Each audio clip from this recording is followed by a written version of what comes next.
அழைக்கிறான் மாதவன்.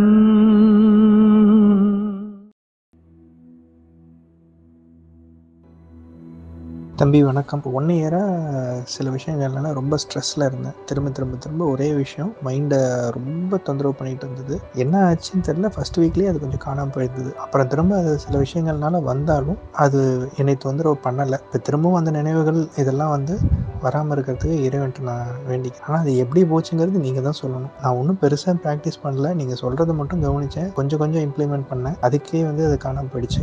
நன்றி. எல்லோருக்கும் வணக்கம். இந்த 7 நாள் பிரம்ம முகூர்த்த ப்ரோக்ராமை பற்றி ஒரு வீடியோலையும் சொல்லிட்டு இருக்கேன். அடுத்த பிரம்ம முகூர்த்த ப்ரோக்ராம் ஆகஸ்ட் 12ஆம் தேதி ஆரம்பிக்குது. நீங்கள் இன்னும் கலந்துக்கல அப்படின்னா லிமிடெட் சீட்ஸ் அவைலபிள் இருக்குது. லிங்க் டிஸ்கிரிப்ஷன்லையும் அண்ட் ஃபர்ஸ்ட் கமெண்ட்லையும் இருக்குது. கிளிக் பண்ணி ஜாயின் பண்ணிக்கிங்க. இதுக்கு முன்னாடி அட்டன் பண்ணவங்களோட ஃபீட்பேக்ஸ் பற்றி தெரிஞ்சுக்கணும். அதே லிங்க்லேயே அவைலபிள் இருக்குது. பார்த்து தெரிஞ்சுங்க. சீக்கிரமாக ஜாயின் பண்ணிக்கிங்க. இந்த மனித பிறப்பை பற்றி தான் நம்ம பேச போகிறோம். நம்ம என்ன பண்ணிட்டு இருக்கோம் அப்படின்னு சொல்லி நல்லா ஆழ்ந்து கவனிச்சு பார்க்கணும். எல்லோருமே சொல்லக்கூடிய ஒரு விஷயம், இந்த மனிதனாக பிறந்துட்டா மிகப்பெரிய லெவலில் புண்ணியம் பண்ணியிருக்கணும் அப்படின்னு சொல்லுவாங்க இல்லையா? எல்லாருமே மனிதராக பிறக்கும் போது புண்ணியம் பண்ணி தான் பிறந்திருக்காங்களா? நிச்சயமாக ஒரு மனிதராக பிறந்த எல்லோருமே புண்ணியம் பண்ணி தான் பிறந்திருக்கோம். அப்படி இல்லைன்னா மனித பிறவி கிடைக்காது. ஏன் இது ரொம்ப ஒரு புனிதமான பிறவியாக சொல்லப்படுது அப்படின்னு சொல்லி பார்த்தோன்னா, இந்த மனித பிறப்பில் மட்டும்தான் உங்களால் அடுத்த கட்ட நிலைக்கு செல்ல முடியும். என்ன பிறவா பெருநிலைன்னு சொல்லக்கூடிய அந்த ஒரு நிலைக்கு போக முடியும். மற்ற எல்லா உயிரினங்களும் அந்த நிலையில இருந்து அடுத்து மனித நிலைக்கு வந்து தான் அதை ஒரு முக்தி நிலை அப்படின்னு சொல்லக்கூடிய ஒரு விஷயத்தை அடைய முடியும். ரொம்ப குறைவு. மற்ற எல்லா உயிர்களுக்கும் மிக குறைவு. ஆனால் இந்த மனித உயிருக்குள்ள, இந்த மனித உடலுக்குள்ள இந்த உயிர் இந்த ஆன்மா இருக்கு அப்படின்னும் போது இந்த இடத்துல நம்ம இன்னும் கொஞ்சம் எஃபோர்ட் எடுக்க வேண்டிய அவசியம் இருக்கு. கிட்டத்தட்ட இது எல்லா சித்தர்களும் மகான்களும் முனிவர்களும் இங்கே இருந்து பெரிய பெரிய நிலையை அடைந்தவர்கள் எல்லாருமே இந்த ஒரு விஷயத்தை தான் சொல்றாங்க. ஏன் இப்போ மனித பிறவின்றது பெரிய விஷயம் அப்படின்னா, இந்த மனித உடல்ல இருந்து மட்டும்தான் அடுத்த கட்ட நிலைக்கு போக முடியும்னு நான் சொன்னேன். இதை சிவவாக்கியரோட பாடலும் ரொம்ப அழகாக உறுதிப்படுத்தும். ஓடமுள்ள போதெல்லாம் ஓடியே உலாவலாம். என்ன, இந்த உடம்பு இருக்கும்போது உங்களால் ஓட முடியும், வர முடியும், விளையாட முடியும், என்ன வேணா பண்ண முடியும். ஓடமுள்ள போதெல்லாம் ஓடியே உலாவலாம், ஓடமுள்ள போதெல்லாம் உறுதி பண்ணி கொள்ளலாம். எதை உறுதி பண்றது? உடம்பு இருக்குது, நீ போற வர, சாப்பிட்ற, உனக்கு தேவையான விஷயங்களை பொருளீட்டுற, எல்லாமே பண்ற. ஆனா உண்மையான ஒரு தன்மை என்ன? உண்மையை எதுக்காக வந்திருக்கோம்? இது எல்லாமே இங்க மெட்டீரியலிஸ்டிக் லைஃப்ல தேவைப்படக்கூடிய ஒரு விஷயம். இதெல்லாம் வேண்டாம்னு சொல்லலை. இது எல்லாமே இங்கே அவசியம். நீங்கள் இங்கே பயணம் பண்ணக்கூடிய ஒரு விஷயத்தில் பணம் தேவை, புகழ் தேவை, குழந்தை தேவை, மனைவி தேவை, எல்லாம் இந்த மெட்டீரியலிஸ்டிக் லைஃபுக்கு தேவை. ஓடமுள்ள போதெல்லாம் ஓடியே உலாவலாம். நீங்கள் ஓடுறீங்க, என்ன வேணால் ஓடுறீங்க. பணம் சேர்க்குறக்கு ஓடுறீங்க, பேர் புகழ் சேர்க்குறக்கு ஓடுறீங்க, பெரிய பெரிய அந்தஸ்து, பெரிய பெரிய விஷயங்களுக்காக ஓடுறோம். பெரிய விஷயங்கள்லாம் நம்ம தேடி சேர்க்கறதுக்காக ஓடுறோம். ஓடமுள்ள போதெல்லாம் ஓடியே உலாவலாம், ஓடமுள்ள போதெல்லாம் உறுதி பண்ணிக்கொள்ளலாம். எதை உறுதி பண்றது? இந்த உடம்புக்குள்ள இருக்கக்கூடிய இந்த ஆன்மாவை, அந்த உயிரை உறுதி பண்ணணும். ஏன்னா இந்த உடம்புக்குள்ள இருந்து அந்த ஒரு உயிர் பிரிஞ்சிருச்சு அப்படின்னா அந்த இடத்துல அதுக்கப்புறம் எதுவுமே பண்ண முடியாது. இந்த உடம்பே இல்லாம ஒரு விஷயத்தை சாதிக்க முடியும் அப்படின்னா இந்த உடம்பே இல்லாம சாதிச்சுட்டு போயிடலாமே. எதுக்கு இது ஒரு பெரிய பிறப்பாக நம்ம சொல்றோம்? மனித உடல் கிடைச்சது ஏன் அவ்வளவு பெரிய ஒரு விஷயமாக சொல்றோம்? அரிது மானிடராய் பிறத்தல் அரிது. அதை விட எது அரிதான்? கூன் குருடு செவிடு பேடு நீங்க பிறத்தல் அரிது. ஏன் இதெல்லாம் இது இல்லாம நீங்க பிறந்துட்டீங்கன்னா நீங்க இன்னும் எக்ஸ்ட்ரா போனஸ். உங்களுக்கு ஈஸியா அடுத்த கட்ட நிலைக்கு உங்களால போக முடியும். ஒரு விஷயத்தை உணர முடியும், ஒரு விஷயத்தை பார்க்க முடியுது, ஒரு விஷயத்தை கேட்க முடியுது. இப்படிப்பட்ட எல்லா நிலையும் இங்க கொடுக்கப்பட்டிருக்கு. அப்ப சிவவாக்கியர் என்ன சொல்றாரு? ஓடமுள்ள போதெல்லாம் ஓடியே உலாவலாம், ஓடமுள்ள போதெல்லாம் உறுதி பண்ணி கொள்ளலாம். ஓடம் இருக்கும்போது, இந்த உடம்பு இருக்கும்போது உறுதி பண்ணிக்கோ, அந்த ஆன்மாவை உறுதி பண்ணிக்கோ. ஓடம் உடைந்த போது ஒப்பில்லாத வெளியிலே ஆளும் இல்லை கோலும் இல்லை யாரும் இல்லை ஆனதேன்னு சொல்றாரு. யாருமே இருக்க மாட்டாங்க. இந்த உடம்பை விட்டு உயிர் பிரிஞ்சிருச்சு அப்படின்னா நீ சேர்த்து வைத்த சொத்தாக இருக்கட்டும், நீ கட்டின வீடாக இருக்கட்டும், உன்னை சுற்றி இருக்கக்கூடிய மக்கள், உன்னோட குழந்தைங்க, உங்களோட உறவுகள் எதுவாக இருந்தாலும் அதுக்கும் உங்களுக்கும் எந்த ஒரு சம்பந்தமும் கிடையாது. அப்ப எது நீங்க சேர்க்கக்கூடிய மிகப்பெரிய சொத்து? எது உங்களோட மிகப்பெரிய சொத்து அப்படின்னா இந்த ஆன்ம உறுதின்னு சொல்லக்கூடியதுதான் உங்களுக்கு மிகப்பெரிய ஒரு சொத்து. ஏன்னா மீண்டும் இங்கே இருந்து அடுத்த ஒரு கட்ட நிலைக்கு அந்த ஆன்மா உயரும் போது இங்கே என்ன மாதிரியான ஒரு நிலையில இருந்து வெளியேறிச்சோ அதே நிலைக்கு தான் திரும்பவும் அந்த மாதிரியான ஒரு உடல் கிடைக்கும்.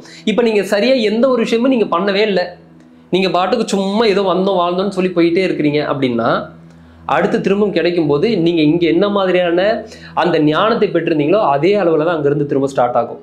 அப்போ சில பேருக்கு நீங்க பாத்தீங்கன்னா தெரியும் 5 வயசுல கிடைக்கும், சில பேருக்கு பாத்தீங்கன்னா 75 வயசுல கிடைக்கும், சில பேருக்கு பிறக்கும் போதே சிவசிவான்னு சொல்லி சிவாக்கியர் மாதிரி சொல்லிட்டு பிறந்தாலும் கிடைக்கும்.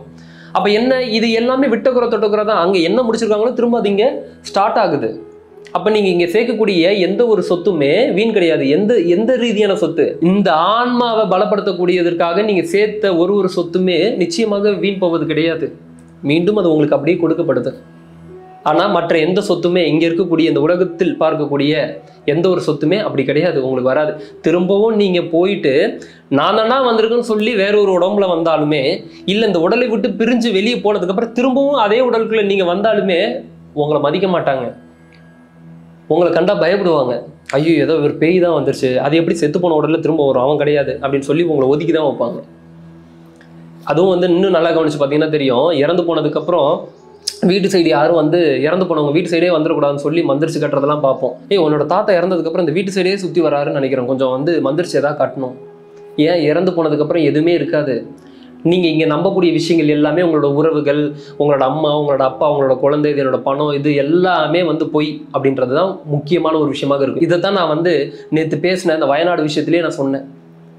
எதை சேர்க்கணும், அன்பாக இருங்க, மற்றவர்கள்ட்ட அன்பு பரிமாறுங்க.